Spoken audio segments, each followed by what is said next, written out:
கண்ணனுங்கிற வீட்டுக்கு தென்கட்சிக்கோ அவர்கள் போனாங்க. போன உடனே கதவை தட்டினோடனே அவர் திறந்து அந்த கண்ணனுங்கிறவர் வந்தாரு. யாருப்பா அப்படின்னாரு. நான் தான் இன்று ஒரு தகவல் சொல்லக்கூடிய தென்கட்சி சுவாமிநாதன். ஓ, நீங்க பார்க்க சின்ன பிள்ளையா இருக்கிறீங்க, நான் ஏதோ குரலை கேட்டுட்டு வயசானவரா இருப்பாருன்னு நினைச்சேன் அப்படின்னு சொல்லி உள்ள கூப்பிடுறாரு. உள்ள கூப்பிட்ட உடனே தென்கட்சி சொல்றாரு, ஐயா உங்களுக்கு என்ன ஞாபகம் இல்லையா, நீங்க பள்ளிக்கூடத்துல எனக்கு பாடம் வரலன்னு சொல்லி என் காதை திருகி சொல்லி கொடுத்தீங்க, இன்னைக்கு என் பேச்சால நான் உங்க காதுகளையே திருடி இருக்கிறேன் அப்படின்னு சொன்னார். கண்ணனுங்கிறவர் அவருடைய ஆசிரியராக இருந்தவர்.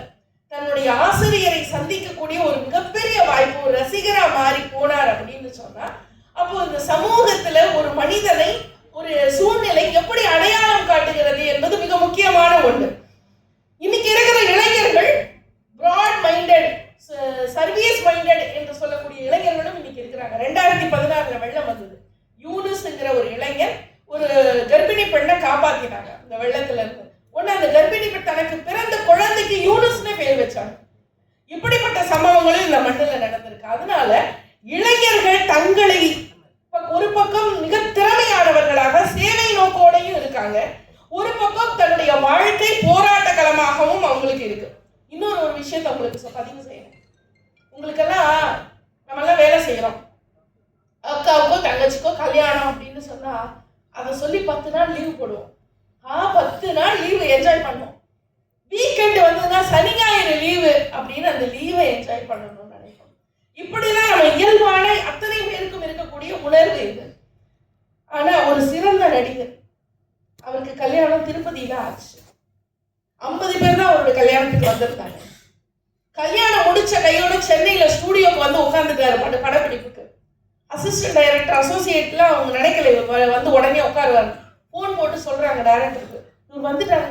எப்படி வந்தாரு இவரு, இன்னைக்கு கல்யாண மாப்பிள்ள இல்ல அவரு, இல்லைங்க முடிச்சுட்டு வந்துட்டாரு, அடுத்த ஷாட் எப்போன்னு உட்கார்ந்து இருக்கிறாரு அப்படின்னு. அப்படியா, சரி அப்படின்னா முதல்ல எடுத்து அவரை சீக்கிரம் பேக் பண்ணி அனுப்புங்க, இன்னைக்கு அவருக்கு நிறைய வேலை இருக்கும் அப்படின்னு சொல்றாங்க.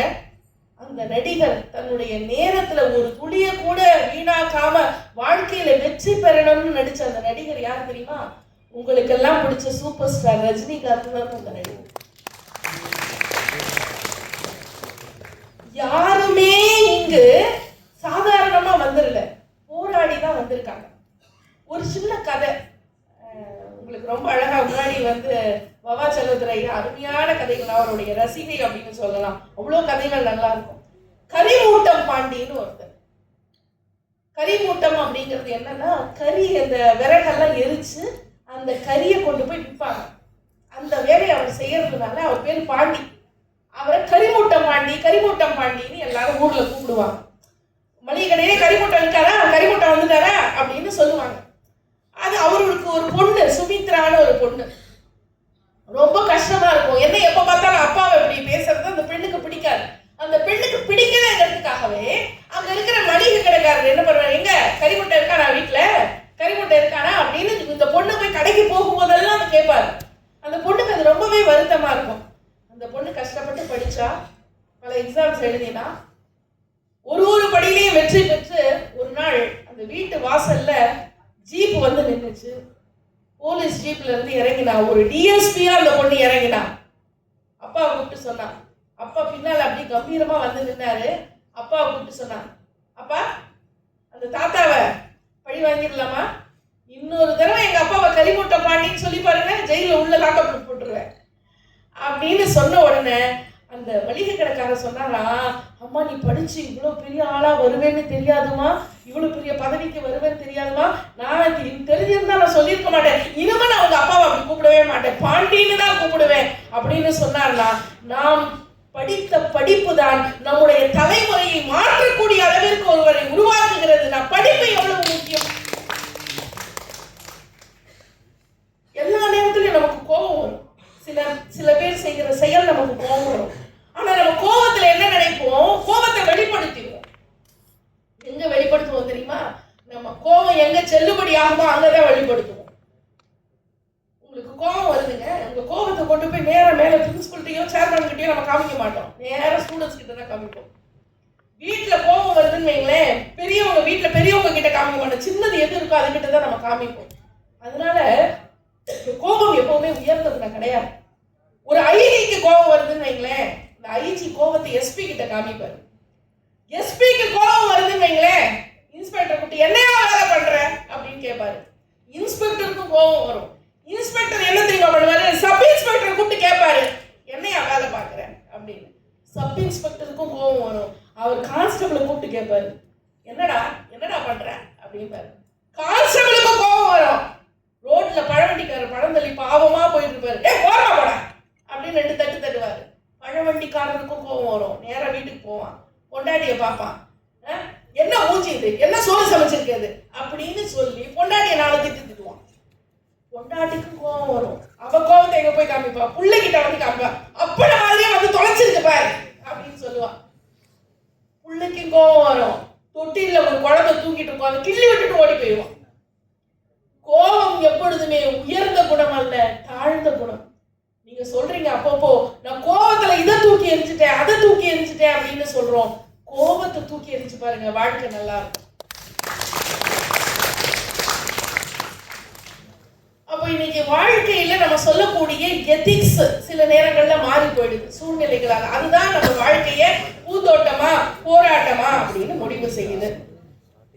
நான் ஒரு நண்பரை பார்த்து கேட்டேன், பிள்ளைய வக்கீலுக்கு படிக்க வச்சீங்களே எப்படி இருக்காரு? எல்லாம் நல்லா தான் இருக்கான், கை போட்டு பெரிய வக்கீலா இருக்கான், முதல் கேஸ என் மேலதான் போட்டிருக்கான், சொத்தை பிடிச்சு கொடு. 2 பிச்சைக்காரமா பேசிக்குதுங்க. ஒரு மேடையில ஒருத்தர் பேசிட்டு இருக்காரு, தாயர் சிறந்த தெய்வம் இல்லை, தந்தை சொல்மிக்க மந்திரம் இல்லை. பிச்சைக்காரமா சொல்லுச்சு, எவ்வளவு நல்லா பேசுது இந்த பிள்ளை, இத மாதிரி ஒரு பிள்ளை என் வயிற்றுல பிறந்திருந்தா இன்னைக்கு எனக்கு இந்த நிலைமை வந்திருக்குமா? ஒன்னு இன்னொரு பிச்சைக்காரமா சொல்லுச்சு, ரொம்ப பேசாதேடி, இது பேசுறானே அவங்க நான் பெத்த பிள்ளை. இன்னைக்கு சமூகம் இளமை ஒரு பக்கம் மேல இருக்கு, சில பக்கம் கீழே இருக்கு. 2 வித்தியாசம் தான். இன்னைக்கு தலைமுறை இடைவேளை, இளமைக்கும் முதுமைக்கும். இளமை என்பது மை நிரம்பிய பேனா, ஆனால் எழுத தெரியவில்லை. முதுமை என்பது எழுத தெரிந்த பேனா, ஆனால் மை இல்லை. இந்த ஏற்றத்தாழ்வுல இன்னைக்கு சமுதாயம் ஓடிட்டு இருக்கு. அப்ப எது நமக்கு எது கை கொடுக்கக்கூடியது அப்படின்னு சொன்னா, ஒரு வயசான பாட்டி ஊசியில நூல் கொத்துட்டு இருக்காங்க, நூலை கோக்க முடியல, பேராண்டியை கூப்பிட்டு நூல் கோத்து கொடுப்பா அப்படின்னு உடனே பேரன் வந்தா பிடிச்சான். பாட்டி இன்னும் 7 ஜென்மம் ஆனாலும் இந்த ஊசியில நூலை கோக்க முடியாது, ஏன்னா ஊசி கீழே விழுந்து 3/4 மணி நேரம் ஆச்சு. உள்ள இருந்து தாத்தா வந்தாரு, ஊசியில ஒரு ஓட்டை இருக்கு பாத்தியா, இந்த ஓட்டை வழியா நூலை விட்டா கிழிஞ்சு போன சட்டையை தைக்கலாம், அத மாதிரி இறைவன் மனுஷனுக்கு காதுங்கிற 2 ஓட்டையை கொடுத்திருக்கான், அது வழியா நூலை விட்டா கிழிந்து போன இதயங்களை தைக்கலாம் அப்படின்னு சொன்னாங்க. அதனால நல்ல நல்ல நூல்களை நாம் மனதுக்குள்ள விட்டா கிழிந்து போன இதயங்களை தைக்கக்கூடிய அளவிற்கு நமக்கு புத்தகங்களும் ஆசிரியர்களும் இருக்காங்க. இப்ப இதெல்லாம் இருக்கு. இப்ப தலைப்புக்குள்ள வருவோம். இன்னைக்கு இன்றைய இளைஞர்கள் மேடமே இவ்வளவு நேரம் பேசுறாங்களே, இந்த பேச்சாளர்கள்லாம் எப்போ பேச போறாங்க, நாம எப்போ சாப்பிட போறோம்னு நீங்க பேசுறது எனக்கு கேக்குது. பூந்தோட்டமா வாழ்க்கை போராட்டமா இன்றைய இளைஞர்களுக்கு அப்படின்னு சொல்லி பேசுவதற்கு ஒவ்வொரு அணியிலும் 4 பேர் இருக்காங்க. சில பேருக்கு வாழ்க்கை பூந்தோட்டம், சில பேருக்கு போராட்டம். வாழ்க்கை எப்பவுமே நம்ம பூந்தோட்டத்திலேயே ஆரம்பிப்போம், ஏன்னா ஆரம்பம் பூந்தோட்டமாவே இருக்கட்டும். வாழ்க்கை பூந்தோட்டம் தான், இளைஞர்களுக்கு எல்லாம் நல்லபடியா தான் இருக்கு அப்படின்னு சொல்வதற்காக மேலாண்மை துறையினுடைய பேராசிரியராக இருக்கக்கூடிய முனைவர் டிலக்டா ஜெனிஃபர் அவர்கள் பூந்தோட்டமே என்று பேச